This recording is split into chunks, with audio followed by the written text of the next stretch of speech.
नया महीना मई शुरू होने जा रहा है और नए महीने की पहली तारीख यानी 1 मई 2025 से देश में कई बड़े और अहम बदलाव होने जा रहे हैं जो आम आदमी की जेब पर और रोजमर्रा की जरूरतों को सीधे प्रभावित करेगा। इनमें बैंकिंग सेक्टर से लेकर रसोई गैस और रेलवे टिकट तक के नए नियम शामिल हैं। इन बदलावों को जानना जरूरी है ताकि आप पहले से तैयारी कर सकें और किसी असुविधा से बच सकें। अब एटीएम से कैश निकालना पहले जैसा सस्ता नहीं रहेगा। जी हाँ, 1 मई से एटीएम से फ्री ट्रांजैक्शन की सुविधा खत्म हो रही है। पहले कुछ ट्रांजैक्शंस फ्री होते थे, लेकिन अब हर बार कैश निकालने पर 19 रुपए फीस देनी होगी, जो पहले 17 रुपए थी।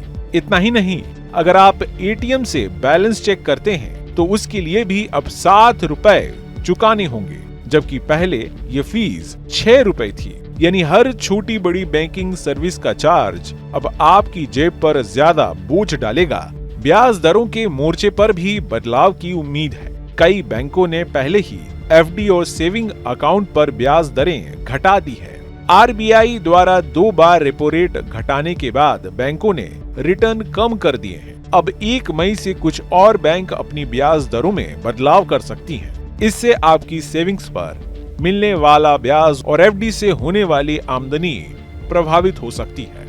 इन सभी बदलावों का सीधा असर आम आदमी की जेब पर पड़ेगा, चाहे बात एटीएम से पैसे निकालने की हो, ट्रेन में सफर की, बैंक सेवाओं की या रसोई के खर्च की।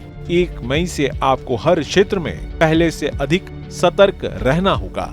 1 मई से केंद्र सरकार की एक राज्य एक आरआरबी योजना लागू हो रही है। इसके तहत 11 राज्यों में मौजूद सभी क्षेत्रीय ग्रामीण बैंक यानी रीजनल रूरल बैंक्स को मिलाकर एक बैंक बना दिया जाएगा। यह कदम बैंकिंग सेवाओं को सरल, तेज और प्रभावी बनाने की दिशा में उठाया गया है।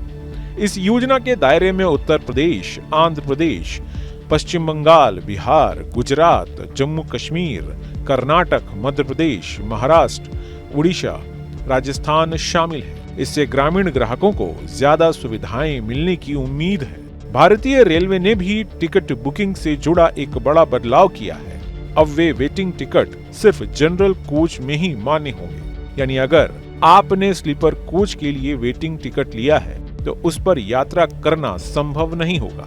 स्लीपर या अन्य रिजर्व कोच में सफर करने के लिए कंफर्म टिकट अब अनिवार्य होगा। यह फैसला यात्रियों की सुरक्षा और सुविधाओं को ध्यान में रखते हुए लिया गया है। हर महीने की पहली तारीख को एलपीजी सिलेंडर की कीमतों की समीक्षा होती है। 1 मई को भी गैस कंपनियां नए दाम जारी करेगी। इससे घरेलू गैस सिलेंडर के रेट ऊपर या नीचे जा सकते हैं। अप्रैल में कीमतों में थोड़ी राहत मिली थी, लेकिन मई में वैश्विक बाजार की स्थिति और तेल कंपनियों के घाटे को देखते हुए दाम बढ़ने की आशंका जताई जा रही है। यह बदलाव सीधे तौर पर आपकी रसोई और मासिक बजट को प्रभावित करेगा। Team news state. News nation अब व्हाट्सएप पर। खबरों के ताजा अपडेट के लिए न्यूज नेशन के इस क्यूआर कोड को स्कैन करें।